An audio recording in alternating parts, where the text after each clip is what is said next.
ఈ సమయంలో కొన్ని నిమిషాలు దేవుని వాక్యాన్ని మనం విందాం. పరిశుద్ధ గ్రంథంలో నుంచి మార్కు సువార్త 4వ అధ్యాయము 35-36 వచనాలను ఒకసారి చదువుదాం. మార్కు సువార్త 4వ అధ్యాయము 35-36 చదువుదాం. ఆ దినమే సాయంకాలమైనప్పుడు ఆయన అద్దరికి పోవుదమని వారితో చెప్పగా వారు జనులను పంపివేసి ఆయనను ఉన్నపాటున చిన్న దోణిలో తీసుకుని పోయిరి. ఆయన వెంబడి మరికొన్ని దోణిలు వచ్చెను.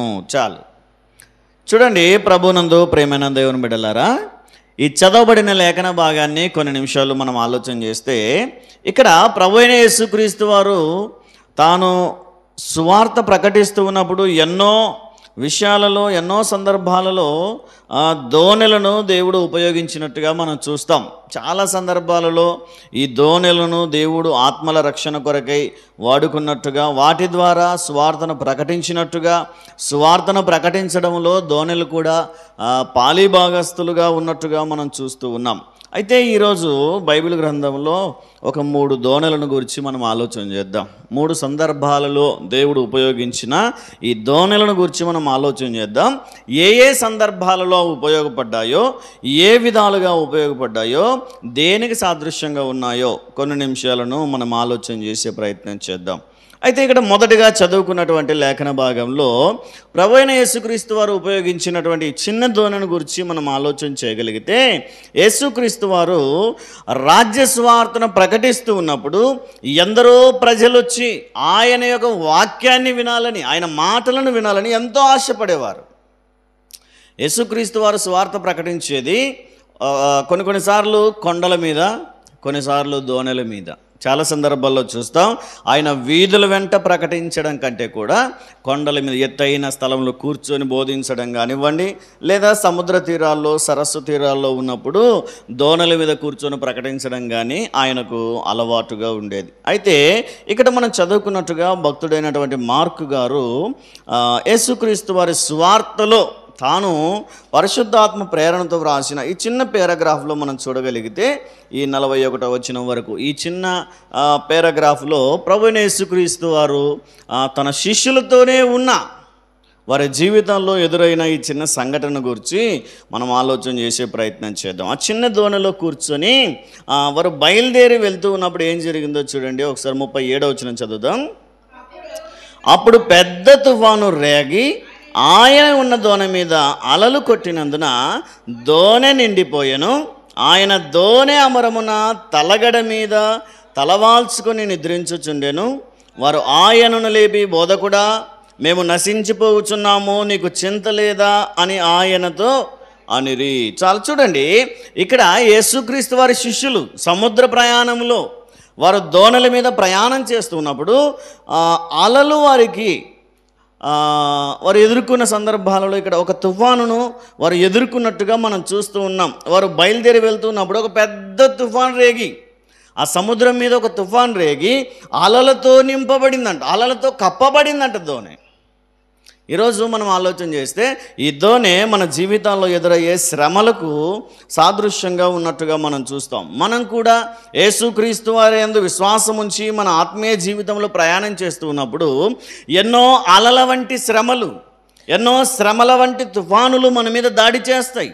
అవమానాల రూపంలోనైనా, కష్టాల రూపంలోనైనా, కొరతల రూపంలోనైనా, ఇబ్బందుల రూపంలోనైనా, ఇరుగు పొరుగు వారి శ్రమల రూపంలోనైనా, ఏదో విధము చేత ఇటువంటి తుఫానులు మన విశ్వాసం అనే నావపై దాడి చేస్తూ ఉన్నప్పుడు ఆ శ్రమలలో కూడా, ఆ ఇబ్బందులలో కూడా యేసుక్రీస్తు వారు తన శిష్యులతో మాట్లాడుతూ అంటాడు, ఇదిగో అల్ప విశ్వాసులారా, మీరు ఎంతకాలం నమ్మకం లేకుండా ఉంటారు, మీరు ఎంతకాలం నన్ను నమ్మకుండా ఉంటారు అని వారిని గద్దించి, వారిని హెచ్చరించి తుఫానును గద్దించినట్టుగా మనం చూస్తూ ఉన్నాం. అయితే ఇక్కడ యేసుక్రీస్తు వారు వారితోనే ఉన్నా కూడా వారి యొక్క అల్ప విశ్వాసం ఎలా ఉందో చూడండి, వారి అపనమ్మకం ఎలా ఉందో చూడండి. అందుకనే ఆయన లేచి వారిని అంటూ ఉన్నాడు 40వ వచనంలో, అప్పుడు ఆయన, మీరెందుకు భయపడుచున్నారు, మీరు ఇంకా నమ్మట్లేదా, ఇంతకాలం చూస్తూనే ఉన్నారు, ఇంతకాలం నా ద్వారా ఎన్నో కార్యాలను, ఎన్నో అద్భుతాలను,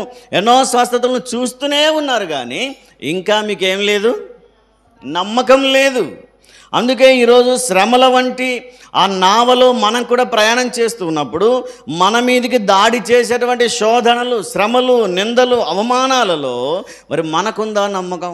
ఒకసారి ఆలోచన చేయండి. మనం నమ్మగలుగుతున్నామా? లేదా యేసుక్రీస్తు వారి శిష్యుల్లాగే ప్రభువా మేము నశించిపోతున్నాం, నీకు చింత లేదా ప్రభువా అని అడిగేవారిగా ఉన్నామో ఒకసారి ఆలోచన చేయండి.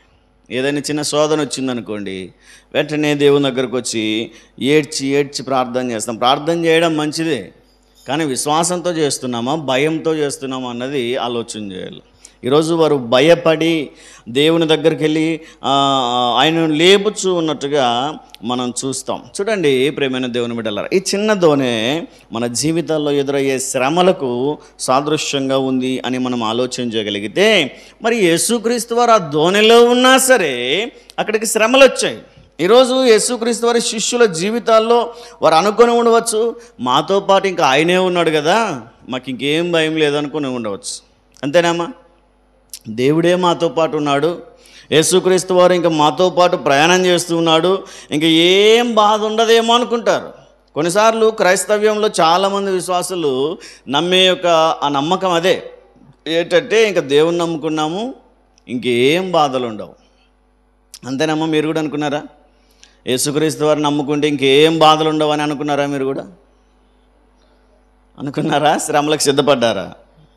పేతురు భక్తుడు అంటాడు, ఎవడైనను క్రైస్తవుడైనందుకు శ్రమను అనుభవించిన ఎడల. చూడండి ఒకసారి మొదటి పేతురు పత్రిక 4వ అధ్యాయము 16వ వాక్యం చదవండి ఒకసారి. ఎవడైనను క్రైస్తవుడైనందుకు బాధ అనుభవించిన ఎడల అతడు సిగ్గుపడక ఆ పేరును బట్టియే దేవుని మహిమపరచవలెను. చూడండి, పేతురు భక్తుడు అంటున్న విశ్వాసం ఏంటంటే, నీవు క్రైస్తవుడైనందుకే శ్రమ పొందాలా. క్రైస్తవుడైతే శ్రమలు ఉండవు అన్నది కాదు. అది కొత్తగా దేవుని నమ్ముకునే వాళ్ళకి, వారు ఎదగడానికి ఉపయోగపడే విశ్వాసం, అది సరిపోతుంది. సరే, అట్లాంటి వారు కొత్తగా దేవుని నమ్ముకున్నప్పుడు, దేవునిలోనికి వచ్చిన తర్వాత దేవుని మీద విశ్వాసంలో ఎదుగుతూ ఉన్నప్పుడు వారి యొక్క పునాదిని బలపరుచుకోవడానికి సరిపోతాయి ఆ మాటలు. కానీ ఎదుగుతున్న కొలది, ఇంకా విశ్వాసంలో స్థిరపడుతున్న కొలది కూడా, నేను క్రైస్తవుని కదా, ఇంకా నేను దేవుని నమ్ముకున్నా, నాకేం శోధనలు ఉండవు, ఏం శ్రమలు ఉండవు అనుకోవడం, అది మన మూర్ఖత్వం అవుతుంది. కాబట్టి మనం క్రైస్తవుడు అయినందుకే ఏం కావాలంట? శ్రమ అనుభవించాలా. ఒకవేళ అనుభవించవలసి వచ్చినా సరే ఏం చేయాలంట? ఆ శ్రమను బట్టి దేవుణ్ణి మహింపరచాలా. బహుశా ఆ రోజు శిష్యులు అనుకోవచ్చు, మాతో పాటు యేసుక్రీస్తు వారు ఉన్నారులే, మాకు ఏం శ్రమ రాదు, ఏం శోధన రాదు అని అనుకున్నారేమో, కానీ అనుకోకుండా ఆ యేసుక్రీస్తు వారు ఉన్న దోణిపైనే అలలు కొట్టినట్టుగా మనం చూస్తూ ఉన్నాం. కొంతమందికి దేవుని నమ్ముకోకముందు బాగా ఉంటుంది జీవితం, దేవుని నమ్ముకున్న తర్వాతే స్టార్ట్ అవుతాయి శ్రమలు. అదేంటో కొన్నిసార్లు పరీక్ష, దేవుడు పరీక్షించి ఒక సువర్ణముగా మార్చాలనుకున్నప్పుడు దాన్ని ఏం చేస్తాడు? మొదటిగా పరీక్షిస్తాడు. అగ్ని వంటి కొలిమిలో నేను నిన్ను పరీక్షిస్తానంటాడు. వెండిని పుటము వేసినట్టుగా, బంగారమును పుటము వేసినట్టుగా నేను నిన్ను పరీక్షించి పరిశోధించి సువర్ణము వలె మారుస్తానంటాడు దేవుడు. ఈరోజు అంత విలువ, అంత ఘనత మనకు రావాలి, క్రైస్తవులుగా ఒక గొప్ప పేరు మనం సంపాదించుకోవాలి, విశ్వాసులుగా దేవుని బిడ్డలుగా మనం పిలువబడాలంటే దానికి ముందు ఏం పొందాలంట? శ్రమ అనుభవించాలా. క్రైస్తవుడు అయినందుకు, క్రైస్తవుడు కాకపోతే బహుశా శ్రమ రాదేమో.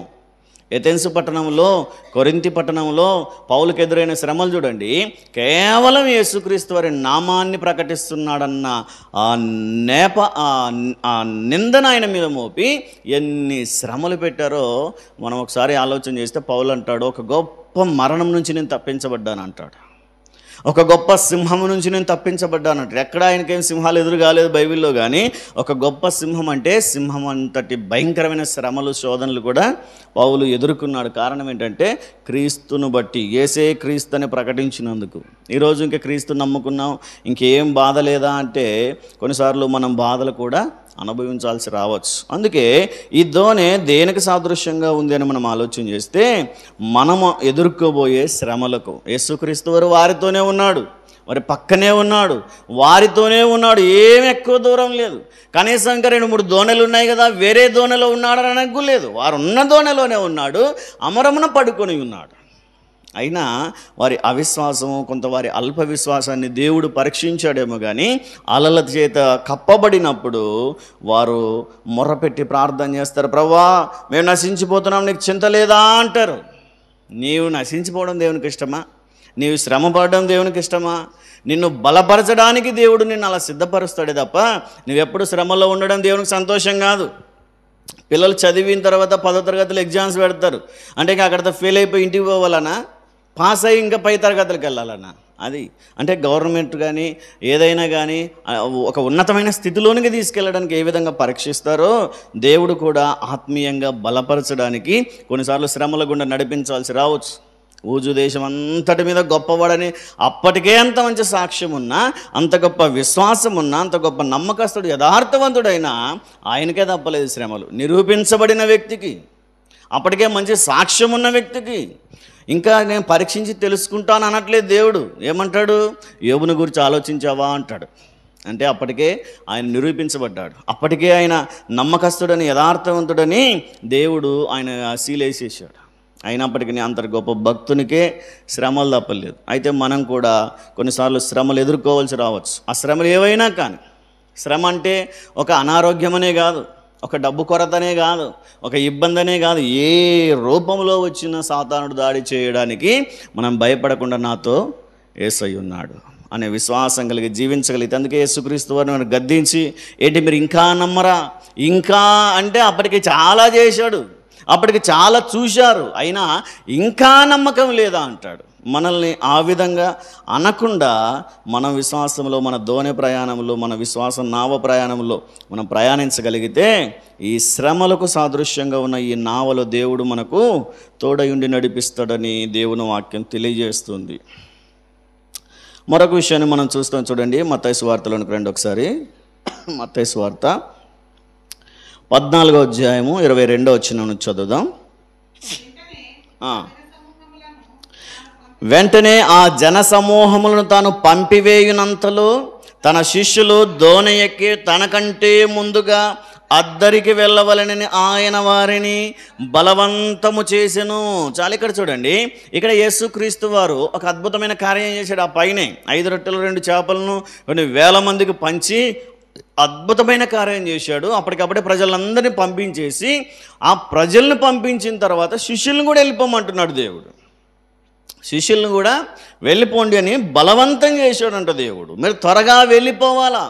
ఎందుకు అంటే ఆయన వ్యక్తిగతంగా ప్రార్థన చేయడానికి. చూడండి 23వ వచనంలో చదువుతాం.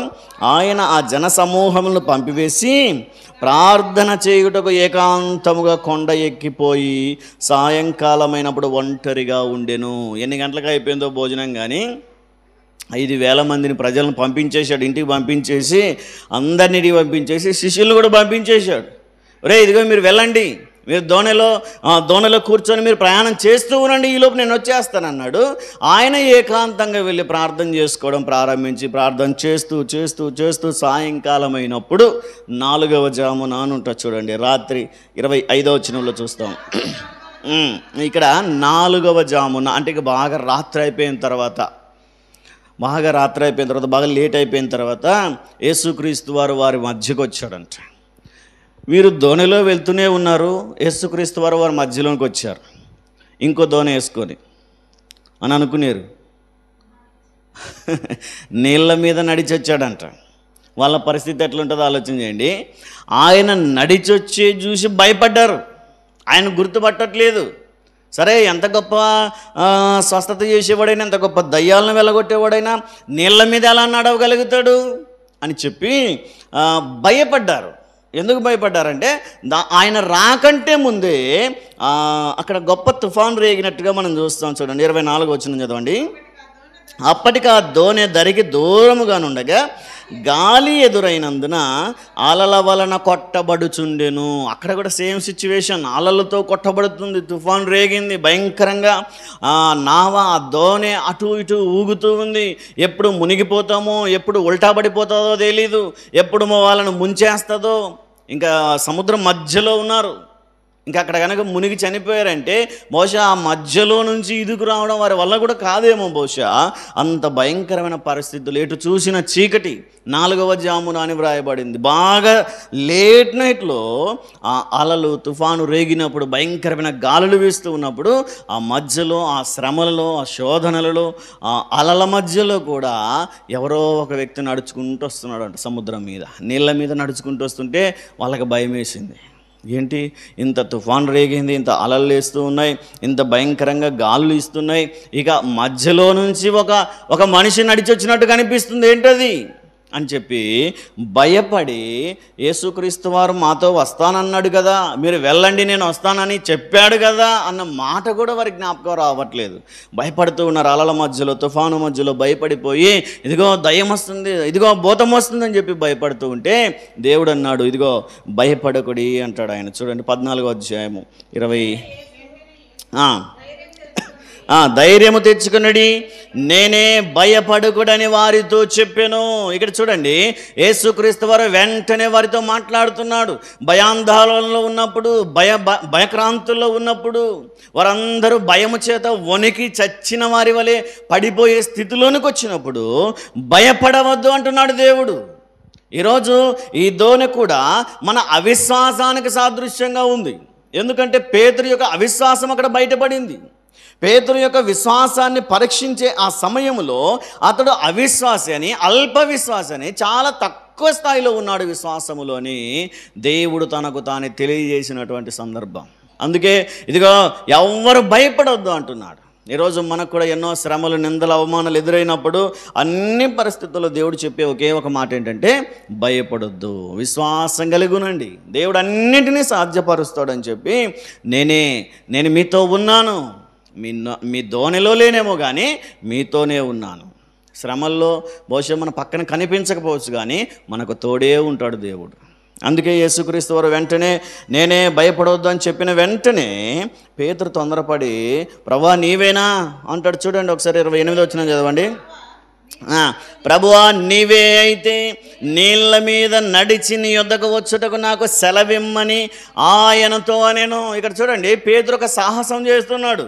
ఎవరు అడగట్లేదు, మిగతా మంది శిష్యులు ఉన్నారు కానీ ఎవరు అడగట్లేదు, ప్రభువా నీవే అయితే మా దగ్గరికి రా, నీవే అయితే మా దోణిలోకి రా, నీవే అయితే మొన్నట్లాగే గాలిని గద్దించు, మొన్నట్లాగే ఈ అలలన్నిటినీ నిమ్మలపరచు అని చెప్పి అడిగి బ్రతిమలాడుతున్నారేమో కానీ పేతురు ఒక్కడే ఒక సాహసం చేయాలనుకున్నాడు. ఏంటంటే ప్రభువా నీవే అయితే, నిజంగా నీవే నీళ్ళ మీద నడిస్తే, మరి నీవు నీళ్ళ మీద నడుస్తున్నట్టుగా నేనెందుకు నడవకూడదు? నేను నీ కుమారుణ్ణి కదా, నేను ఎంతో ఇష్టమైన వాడిని కదా, నన్ను ప్రేమిస్తున్నావా అని అడిగిన శిష్యుని కదా, మరొకసారి ప్రభువా నాకు కూడా అవకాశం ఇస్తావా, నేను నీలాగా నడుస్తాను ప్రభువా అంటూ ఉంటే, నీకు విశ్వాసం ఉంటే రా అంటాడు.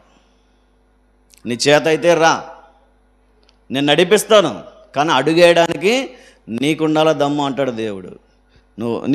రమ్మని దేవుడు సెలవిచ్చేశాడంట. చూడండి, నడిచి నీ యొద్దకు వచ్చుటకు నాకు సెలవిమ్మని ఆయనతో ఆయన ఏమన్నాడు? రమ్మన్నాడు. వద్దొద్దులే, నువ్వు మానవుడివి, నువ్వు అల్ప విశ్వాసవి, నువ్వు విశ్వాసం లేనివాడివి, నువ్వు నడవలేవు అని చెప్పట్లేదు దేవుడు. శ్రమలలో ఉన్నప్పుడు, నిందలలో, అవమానాలలో ఉన్నప్పుడు ఏదైనా విశ్వాసం ఉంచి చేయగలిగితే నువ్వు చేయి, నేనున్నాను అంటాడు దేవుడు. ఈరోజు అందుకే పేతురు అంటాడు, ప్రభువా నీవే అయితే నేను కూడా వస్తానంటే రా, నువ్వు రావడం నాకు కావాలా, నువ్వు నేల మీద నడవడం నాకు కావాలా, నీ విశ్వాసాన్ని స్థిరపరచుకోవడం నాకు కావాలా, విశ్వాసంలో నీ స్థాయి ఏంటో నువ్వు తెలుసుకోవాలా, రా నీళ్ళ మీద నడువు అనగానే ఒక్కసారి దోణిలో నుంచి అడుగు బయట పెట్టాడంట. బయట పెట్టగానే మామూలుగా కాలు మునిగిపోతుంది, కానీ ఆ రోజు ఒక అద్భుతం చూడండి, పేతురు పెట్టిన అడుగు నీళ్ళ మీద నిలబడిపోయిందంట. హల్లెలూయా, హల్లెలూయా. ఎప్పుడు ఆయన జీవితం అంతా వలలు వేస్తూ చేపలు పట్టినోడే కానీ ఎప్పుడు సముద్రంలో తేలిన అనుభవం లేదు. సముద్రంలో నుంచి దోణలో నుంచి సముద్రంలోనికి ఎన్నిసార్లు ఎక్కి దిగాడో కానీ అటువంటి అనుభవం అతని జీవితంలో ఎదురు కాలేదు. మొట్టమొదటిసారి అడుగు పెడితే నీళ్ళలో నుంచి కాలు కిందికి దిగడం లేదు, ఆ నీళ్లు మోస్తూ ఉన్నాయి. ప్రభా ఏంటి ప్రభా, ఇంత గొప్ప ఆశ్చర్యం నా జీవితంలో నేను కూడా అనుభవిస్తాను అనుకోలేదు ప్రభా, నిజముగా నీవే, నేను కూడా వస్తానని చెప్పి అడుగు పెట్టి 1 అడుగు 2 3 అడుగులు వేస్తూ బయట చుట్టంతేముంది, తుఫాను ఉంది, అలలు గాలులు చూసి కొంచెం భయపడ్డాడంట. ఇప్పుడు దోణిలో నుంచి బయటికి అడుగు పెట్టేటప్పుడు ఉన్న విశ్వాసము 2-3 అడుగులు వేసేసరికి ఏమైపోయింది? ఆవిరైపోయింది. ఏం మరి అడుగు పెట్టేటప్పుడు ఉన్న నమ్మకం, బయటకు వచ్చేటప్పుడు కలిగినటువంటి విశ్వాసం నడుస్తూ ఉన్నప్పుడు కలగలేదు. కొంత సన్నగిల్లిపోయాడని దేవుని వాక్యం మనం చూస్తాం. చూడండి ఒకసారి. గాలిని చూచి భయపడి మునిగిపోసాగి ప్రభువా నన్ను రక్షించుమని కేకులు వేసెను. రక్షిస్తాడు అని దేవుడు ఉన్నాడు అని విశ్వాసంతో ముందుకెళ్ళవలసినటువంటి పేతురు ఒకసారిగా గాళ్ళను చూస్తూ ఉన్నాడు. కొన్నిసార్లు మనం కూడా మన జీవితాల్లో దేవుడు కార్యాలు చేస్తాడు, కానీ మనం చుట్టూ ఉన్న పరిస్థితులను చూస్తాం. మన చుట్టూ ఉన్న పరిస్థితులను బట్టి మనం అవిశ్వాసంలోనికి వెళ్ళిపోతాం. కొన్నిసార్లు విశ్వాసాన్ని కోల్పోతాం, నమ్మకాన్ని కోల్పోతాం. దేవుడిది చేస్తాడు అనే నమ్మకాన్ని కోల్పోయి కొన్నిసార్లు మన చుట్టూన్న పరిస్థితులే బలంగా కనిపిస్తాయి మనకి. మన దేవుని కంటే ఏం బలంగా కనిపిస్తుంది? మన పరిస్థితులే ఎక్కువ గంభీరంగా కనిపిస్తాయి. మన శోధనలే, మన శ్రమలే దేవుని కంటే గొప్పగా కనిపిస్తాయి. నువ్వు దేవుని వైపు చూసినంత వరకు నీ శ్రమ చిన్నగా కనిపిస్తుంది. నువ్వు ఎప్పుడైతే దేవుని చూడడం మానేసి శ్రమలను చూస్తావో ఆ శ్రమలే పెద్దగా కనిపిస్తాయి. మరి శ్రమలు చిన్నగా కనిపించాలంటే ఏం చేయాలంట? దేవుని వైపు చూడడం నేర్చుకోవాలి. అందుకే పేతురు దేవుని వైపు చూసినంతకాలం నడిచాడు. ఎప్పుడైతే నీళ్ళ వైపు, ఎప్పుడైతే గాళ్ళ వైపు, చుట్టూ పరిస్థితుల వైపు చూడడం మొదలుపెట్టాడో అప్పుడు మునిగిపోసాగాడు. అయినా కేకలేశాడు. దేవుడు అన్యాయస్తుడు కాదు కదా, రమ్మన్న దేవుడు వదిలిపెడతాడా? నిన్ను ఎవరు చూడమన్నారు? నా గాలి వైపు నిన్ను ఎవరు చూడమన్నారు? నువ్వు అవిశ్వాసం అని నాకు తెలుసు కదా, నువ్వు నా వైపు చూస్తూ రా అని చెప్పి గద్దించట్లేదు దేవుడు, జాలి పడుతున్నాడు. కనీసం సరే నువ్వు ఆ సాహసమైనా చేసావు, ఆ ధైర్యమైనా చేసావు, కనీసం ఇక్కడ దాకా వచ్చే విశ్వాసమైనా నీలో ఉంది అని చెప్పి మునిగిపోతూ ఉంటే చేయి పట్టుకొని ఒక్కసారిగా పైకి లేపి నిలబెట్టి అవిశ్వాసివి కాక విశ్వాసివై, అల్ప విశ్వాసివి కావద్దు అంటాడు. చూడండి 31 వచనం చూడండి. వెంటనే యేసు చెయ్యి చాపి అతనిని పట్టుకొని అల్ప విశ్వాసి ఎందుకు సందేహపడితివని అతనితో చెప్పెను. నువ్వు సందేహపడ్డావు కనుకనే ఆ పరిస్థితుల మీద ప్రభావం చూపాయి, కానీ నీలో సందేహం రాకపోతే ఆ పరిస్థితుల పైన నీకు అధికారం ఉండేది. కాబట్టి ఈరోజు ఇది మన విశ్వాసాన్ని సూచిస్తూ ఉంది. ఈ దోణి దేన్ని సూచిస్తుంది?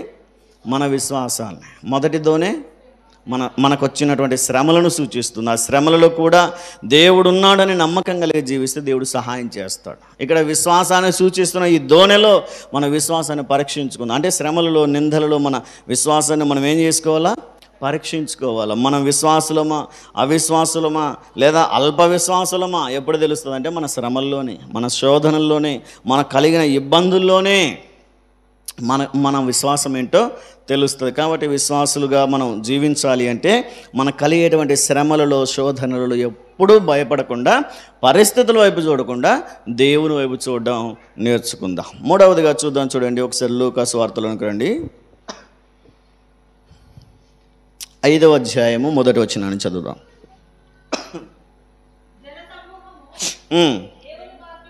దేవుని వాక్యము వినుచు ఆయన మీద పడుచుండగా ఆయన గెన్నె సరేతు సరస్సు తీరమున నిలిచి ఆ సరస్సు తీరముననున్న 2 దోణెలను చూచెను. జాలరు వాటిలో నుండి దిగి తమ వలలు కడుగుచుండిరి. ఆయన ఆ దోణెలలో సీమోనుదైన ఒక దోణె ఎక్కి దరి నుండి కొంచెం త్రోయుమని అతనిని అడిగి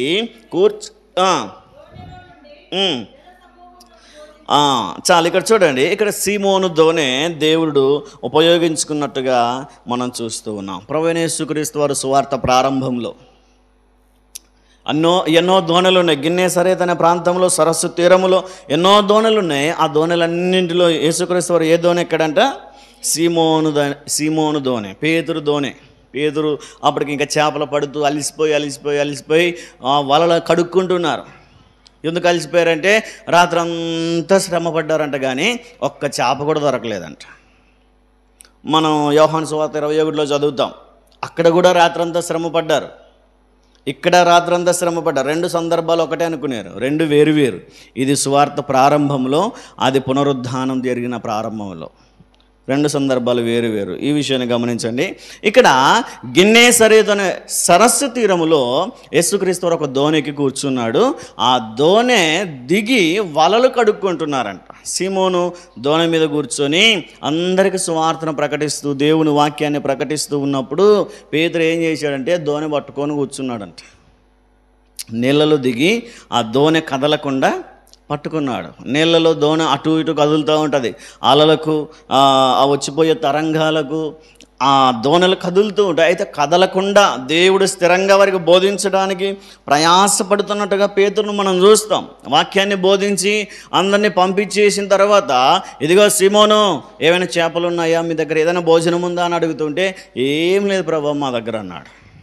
ఏం లేదు ప్రభు, మేము జీరోలో ఉన్నాం, మా దగ్గర ఏమీ లేదు, మాకు కావాల్సిన ఆహారం కూడా మా దగ్గర లేదు, మా కుటుంబాన్ని పోషించుకోవడానికి సరిపోయే ఆహారం కూడా మా దగ్గర లేదు, ఏం చేయమంటావు ప్రభు, మా దగ్గర ఏం లేదంటే, సరే నువ్వు రాత్రంతా శ్రమ పడ్డావో లేదో తెలియదు కానీ ఇప్పుడు కొంచెం కుడివైపుకి వెళ్ళి వలలు వేయమని చెప్పాడంట.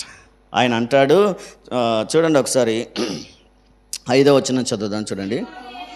సీమోను, ఏలినవాడా, రాత్రంతయు మేము ప్రయాసపడితిమి కానీ మాకేమీ దొరకలేదు, అయినను నీ మాట చెప్పున వలలు వేతునని ఆయనతో చెప్పాను. ఇక్కడ చూడండి, నీ మాట చెప్పున వేస్తాం, రాత్రంతా ప్రయాసపడ్డాము, మాకేం ఫలితం దొరకలేదు, అయినా నీవు చెప్పావు కాబట్టి, నువ్వు ఆజ్ఞాపించావు కాబట్టి నీ మాట ప్రకారము నేను వల వేస్తాను అన్నాడు. లేదులే ప్రభువా, మాకంటే ఎక్కువ తెలుస్తుందా నీకు, మేమా చేపలు పట్టేది నీవా, మాకా అనుభవం ఉండేది నీకా అని ప్రశ్నించట్లేదు. కొంతమంది అలాగే అనుకుంటారు, దేవునికి ఏం తెలుసు మా బాధలు అంటారు. దేవుని కంటే ఎక్కువ తెలుస్తుందా మనకు? ఏమ్మా, దేవుని కంటే ఎక్కువ తెలుస్తుందా మనకు? దేవునికి ఏం తెలుస్తుందా నా బాధ అనుకుంటారు. దేవుడు పడిన శ్రమల్లో 0.00 కూడా ఉండదు మన బాధలు, మన శ్రమలు. ఆయన పొందిన శ్రమలలో చూడండి. అందుకే పేతురు అంటాడు, ప్రభువా మేము రాత్రంతా శ్రమపడి అలసిపోయి ఉంటాడు. ఇంకా రాత్రంతా పని చేసినాడు, పొద్దున్న మళ్ళీ ఏదైనా పని చెప్తే టైర్డ్ అయిపోయి అలసిపోయి ఉంటారు. అందుకే ప్రభువా రాత్రంతా శ్రమ పడ్డాం, రాత్రంతా ప్రయాసపడ్డాం కానీ మాకేం దొరకలేదు, అయినను నీ మాట చొప్పున, నీ మాట వింటాను ప్రభువా, నువ్వేదైనా చేయగలిగిన వాడు, ఎందుకంటే నేను రాత్రంతా నీ బోధ వింటూ ఉన్నాను, నీ దోణె పట్టుకొని ఉన్నాను, ప్రజలకు నువ్వు బోధిస్తూ ఉన్నప్పుడు ఆ వాక్యాన్ని నేను కూడా కింద నించుని ఆ దోణె కదలకుండా పట్టుకొని వింటూనే, ప్రయాసపడుతూనే, వలలు వేస్తూనే, అన్ని విధాలుగా నీ వాక్యాన్ని వింటూ ఉన్నాను. నీ మాటలను బట్టి నాకు అర్థమవుతుంది నువ్వేం చెప్పితే జరుగుతుందని ప్రభువా, నీ మాట చెప్పున నేను వల వేస్తానని చెప్పాడంట. ఆ వల వేసిన వెంటనే దేవుడు ఎంతగా ఆశీర్వదించాడో చూడండి. 6వ వచనం చదవండి. వారు అలాగు చేసి విస్తారమైన చేపలు పట్టిరి, అందుచేత వారి వలలు పిగిలిపోయెను. హల్లెలూయా. ఇక్కడ చూడండి ఎంత విస్తారంగా దేవుడు ఆశీర్వదించాడంటే, రాత్రంతా ఒక్కటంటే ఒక్కటి దొరకలేదు. పొద్దున్నే దేవుని మాట చెప్పినందుకు ఎక్కడున్నాయో చేపలు, ఎక్కడ దాక్కున్నాయో కానీ ఒకసారి దేవుని మాట పేతురుకి చెప్పేటప్పుడు ఎక్కడో ఉన్న చేపలు అన్నీ వినే ఉంటాయి, అంతేనా? ఏమో ఎక్కడో ఉంటాయి.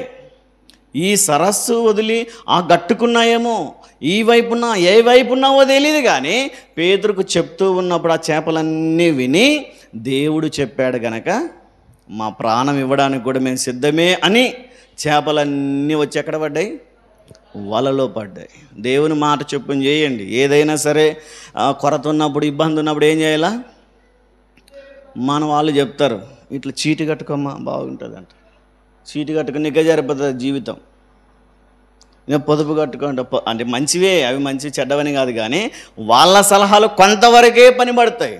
కానీ దేవుని మాట చెప్పున చేస్తే విస్తారమైన దీవెనలు. అందుకే ఈ దోణి దేనికి సాదృశ్యంగా ఉందంటే ఆశీర్వాదానికి, లేదా సమృద్ధికి, లేదా దీవెనకు సాదృశ్యంగా మనం అనుకోవచ్చు. మొదట శ్రమలకు, రెండవది అవిశ్వాసానికి, మూడవది దీవెనలకు, ఆశీర్వాదాలకు సాదృశ్యంగా ఉంది. విస్తారంగా పడితే ఎంత విస్తారంగా పట్టారంటే వలలు ఇంకా చినిగిపోతాయేమో, ఇక వలలు పిగిలిపోయి పట్టుకున్న చేపలన్నీ మరలా నీటిలోకి వెళ్ళిపోతాయేమో అని భయపడి అంత లాగుతుంటే రావట్లేదంట నీటిలో నుంచి. ఎంతగా దేవుడు ఆశీర్వదించాడో చూడండి. అందుకే పేతురు సైగ చేస్తాడో, పక్కన ఎవరో ఉన్నారు, ఆ పక్కన వారి బంధువులు అన్నదమ్ములు ఎవరో ఉన్నారు, రే మీ దోణులు కూడా తీసుకురండి, మీ వలలు కూడా తీసుకురండి. ఏం పేతురన్నా ఏమైందంటే, నా దగ్గర చేపలు ఉన్నాయిరా అంటే, ఊకో పేతురన్న, రాత్రంతా నువ్వు వేసావు వల, నేను వేసాను, నా వలలో ఒక చేప పడలేదు, నీ వలలోకి ఎట్ట పడతాయి? దేవుడు చెప్పినట్టు చేశానురా నేను, నువ్వు సొంతంగా ప్రయాసపడ్డావు, అందుకే నీకు ఒక చేప దొరకలేదేమో, నేను నా యేసయ్య మాట ప్రకారం వేసాను కనుక నా దగ్గర దండిగా ఉన్నాయి రండి అంటే, వారి అన్నదమ్ములు బంధువులు వారి దోణెలన్నీ తీసుకొచ్చేస్తే నింపుతూ ఉన్నారు. ఆ వలలన్నీ తీస్తే 2 దోణెలు నిండిపోయాయంట. హల్లెలూయా! 2 దోణెలు. ఒక్కొక్క దోణె ఎన్ని చేపలు పడుతుందో తెలియదు కానీ 2 దోణెలు మునుగునంతగానే మాట ఉంది. ఇంకా మునిగిపోయి ఆ దోణె ఆ పడవ కనిపించకుండా మునిగిపోయేంత రాసిపోసేంతగా పట్టుకున్నారు. ఒక మాట ప్రకారం, యేసుక్రీస్తు మాట ప్రకారం చేసినందుకు. అందుకే ఈ దోణె ఏం నేర్పిస్తుంది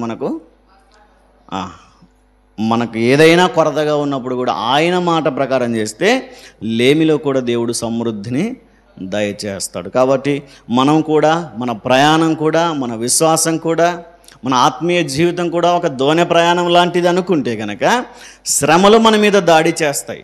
దేవుడు నా తోడున్నాలే, నేను క్రైస్తవుని కదా, నేను చర్చికి వెళ్తున్నాను, నాకు రావనుకోవడానికి వీల్లేదు. ఏ పరిస్థితుల్లో ఉన్నా దేవుడు మనల్ని పరిశోధించినప్పుడైనా శ్రమలకు గురి కావక తప్పదు. కనుక శ్రమలు మన మీద దాడి చేస్తాయి. దేవుడు విశ్వాసాన్ని పరీక్షించడానికైనా అలలను రప్పించవచ్చు, మనల్ని ఆశీర్వదించడానికైనా దేవుడు పరీక్షించవచ్చు. కాబట్టి ఆ దోణెలాగా మనం కూడా దేవుని పరిచర్యలో వాడబడితే, దేవుని పనిలో మనం కూడా ఉపయోగపడితే దేవుడు మనల్ని కూడా ఆశీర్వదిస్తాడు. దేవుడు అటువంటి కృప మనందరికీ అనుగ్రహించునుగాక. ప్రార్థన చేసుకుందాం. కళ్ళు మూసుకునండి. ప్రేమ కలిగిన దేవా, కృప కలిగిన ప్రభా, మీకు స్తోత్రాలు నాయన. మరొకసారి ఈ రాత్రికాల సమయంలో మా అందరితో మాట్లాడినందుకు నీకే స్తోత్రాలు ప్రభా. తండ్రి, విత్తబడిన వాక్యం వ్యర్థం కాకుండా మా అందరి హృదయాలలో ఫలింపజేయమని ప్రార్థిస్తుంటున్నాం. నిజముగా దోణెలను మీరు ఉపయోగించుకొని సువార్త ప్రకటిస్తూనే వాటి ద్వారా ఆత్మీయ పాఠాలు నేర్చుకోవడానికి మీరు ఉంచినటువంటి గొప్ప మాదిరిని బట్టి మీకే స్తోత్రాలు. ఆ దోణపై శ్రమలు వచ్చినప్పుడు తట్టుకున్నాయి. ఆ దోణమే విశ్వాసాన్ని పరీక్షించినప్పుడు తండ్రి మీరు ఆ దోణల మీద తండ్రి అలలను తుఫానులను రేపారు. అయినప్పటికీ ఆ దోణి వరకు ఉపయోగించి వారి గుణపాఠాన్ని నేర్పించింది ప్రభా, మీకు స్తోత్రాలు. తండ్రి పేతురు భక్తుని దోణిని మీరు ఉపయోగించుకొని లేమిలో కూడా తండ్రి మీ పని చేసినందుకు, మీ పరిచర్యలో ప్రయాసపడినందుకు, రాత్రంతా ప్రయాస వ్యర్థమైపోయినా మీ మాట ప్రకారం మీరు వేసినప్పుడు ఆశీర్వదించినందుకు స్తోత్రాలు ప్రభా. మేము కూడా అల్ప విశ్వాసులమై కాకుండా క్రైస్తవుడు అయినందుకు తండ్రి మేము శ్రమ అనుభవించైనా సరే మీ నామాన్ని గణపరచగలిగే కృపను దయచేయమని ప్రార్థిస్తుంటున్నాం. లేమిలో ఉన్న వారి కుటుంబాలను, కొరతలో ఉన్న వారి ఇబ్బందులను మీరు జ్ఞాపకం చేసుకునండి ప్రభా. వారిని ఆశీర్వదించుమని ప్రార్థిస్తుంటున్నాం. నేను మీకు స్తోత్రాలు. ఎందరైతే ప్రయాసపడి అలిసిపోయామనుకుంటున్నారో, ప్రయత్నించి అలిసిపోయామనుకుంటున్నారో అలాంటి వారి జీవితాల్లో నీ మాట ప్రకారం అద్భుతములను జరిగించుమని ప్రార్థిస్తుంటున్నాం. నాయన మీకు స్తోత్రాలు. ఈ రాత్రికాల సమయంలో ఆసక్తితో చేరవచ్చిన బిడ్డలందరినీ ఆశీర్వదించుమని, మీకు ఆశీర్వాదాన్ని వారి కొరతల్లో మీరు అనుగ్రహించుమని ప్రార్థిస్తూ ఉంటున్నాం. రాలేక వెనకబడిపోతున్న వారిని కూడా క్షమించి మరొకసారి రావడానికి మీరే కృప చూపించుమని, ఈ రాత్రికాల సమయంలోని మెండైన దీవెనలు చేరవచ్చిన మా అందరిపై కొమ్మరించి నడిపించుమని నజరేయుడైన యేసుక్రీస్తు వారి నామములో మిక్కిలి వినయముతో అడిగి వేడుకొని పొందుకొనింటున్నాము తండ్రి.